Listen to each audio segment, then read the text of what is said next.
Welcome back, everyone. So, my people, this our Yoruba brother said that he is joining His Excellency, Mr. Peter Obi, to call for the release of Nnamdi Kanu. You guys know that during the weekend, Peter Obi called for the release of Nnamdi Kanu, and there have been a lot of, Bibles, but that is by the way. When I watched this particular video, this our brother really made a lot of sense anyway. That's why I said, let me bring it here so that you all can hear what he said concerning the release of Nnamdi Kanu. Let me allow you guys to watch the video, my people, and I'll be right back. I am joining His Excellency, former governor of Anambra, Mr. Peter Obi, to call for the release of Nnamdi Kanu. Nnamdi Kanu has been there for a while now, and he has gotten bail from courts, different courts, and he was never released. I was thinking as soon as our president, His Excellency, President Bola Ahmed Tinubu came in, I thought he will extend that olive branch to Kanu Nnamdi. I mean, if we look at other people from the north, they were given amnesty. They did worse than him.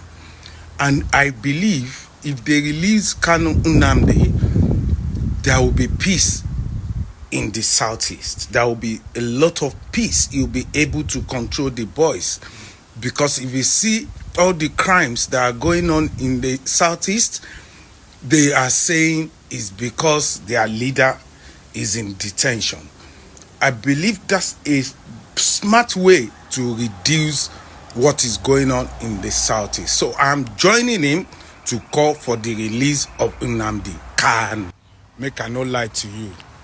If I be President Tinubu, after election, when I noticed that the southeast people didn't vote for me, I would have released Kanu to counter them. At least me releasing Kanu will make some of them to say, oh, this man has a good intention. And if we are spending money on security in Southeast, the money will be reduced by 50%, releasing Kanu. Call him and say, my son, you know what? I need your help to restore peace in the Southeast. I will give him all it takes.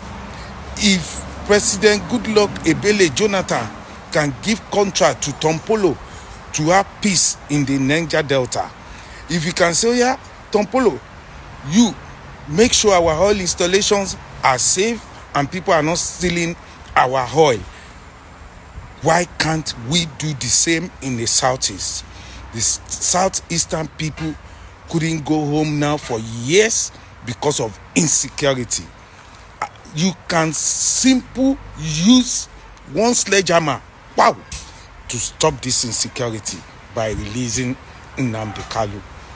God will give you wisdom. Amen and amen. Because these people, they really need wisdom, my people. They lack wisdom. Because today again, High Court dismissed Nnamdi Kanu's 1 billion naira suit against Nigeria government for right violation, my people. These people, they are not backing up. Like, Nigeria is a lawless country, honestly. Look at, court have said, let Nnamdi Kanu go. They are still holding this man. And right now, this is the news we are hearing. They have dismissed Nnamdi Kanu 1 billion naira suit against Nigeria government. Like, my people, what is all this? Not only that, during the weekend, this Abia federal lawmaker visited Buhari and begged Buhari to let Nnamdi Kanu go. You know, there have been a lot of misreactions anyway, which people really condemn the visit. But when you look at it in another way, my people, they say they should go for political solution. Maybe they have gone to Tinubu, and then Tinubu directed them to go to Buhari, because if you look at it very well,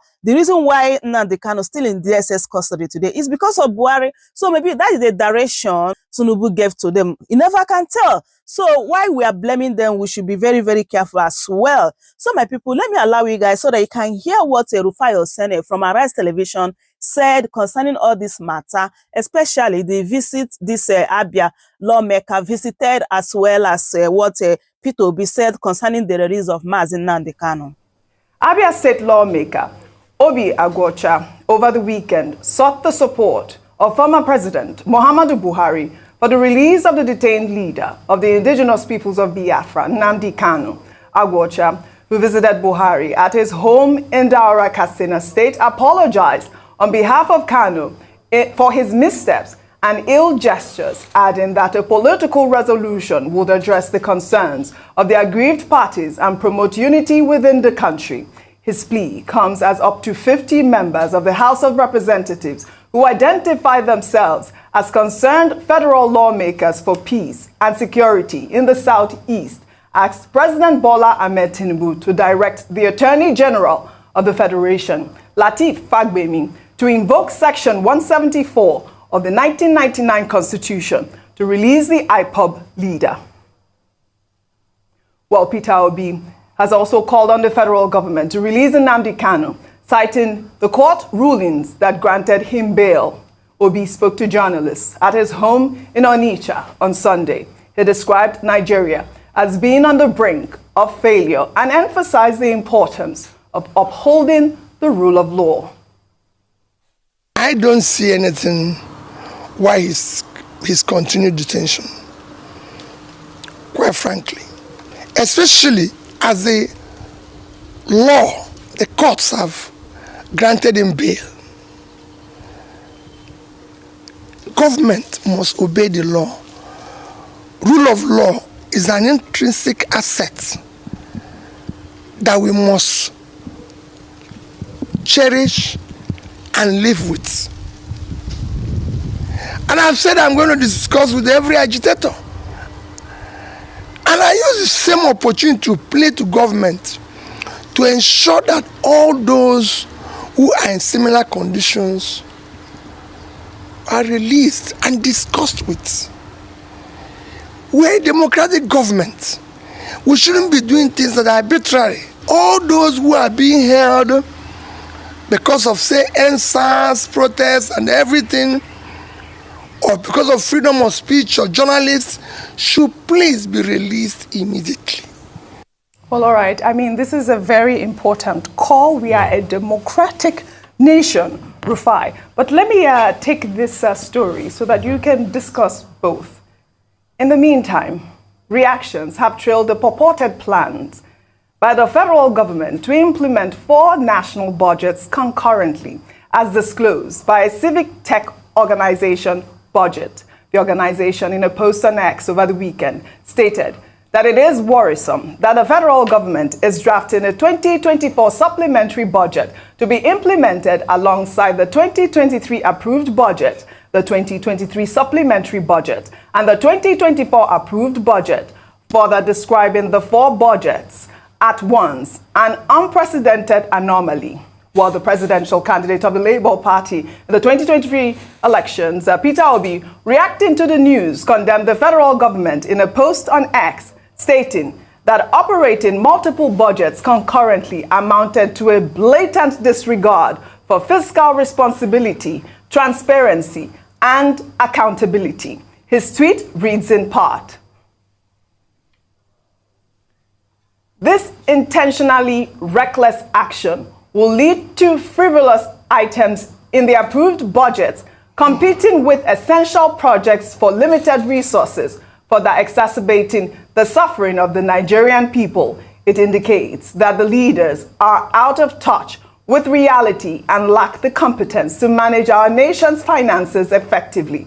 Unfortunately, this deliberate act of fiscal recklessness is being undertaken by elected representatives of the people, thereby betraying one of the cardinal pillars of democracy. Leaders are elected to responsibly manage public resources in an organized way. I respectfully appeal and, in fact, demand that this situation be reversed immediately in preference for a more responsible and transparent approach to budgeting." Over to you. Okay, so a couple of things. So when Peter Obi sent out that message and all of that, the first response we got from the government was to attack Peter Obi, as always. And that doesn't help the matter, because in the attack he said, oh, you were acting based off what budget said and budget made a mistake and all of that. So what budget was saying is that when this supplementary budget kicked in, it will not be 4 budget because you are running concurrently 2023 main budget, 2023 supplementary budget, 2024 main budget, and 2024 supplementary budget. So the presidential spokesperson is saying that, budget was wrong. They are not wrong because the president himself, when he went to the National Assembly, the day they went to talk about national anthem, and they sang the first national anthem for him, he said he's bringing a supplementary budget, and that was what he went to say. So once he brings a supplementary budget, all the budget will be running concurrently, and it shows that our budgeting system is problematic, and that's what we keep saying. So you have a lot of spending here and there. You can't give proper accountability, and that's just what Peter Obi is saying.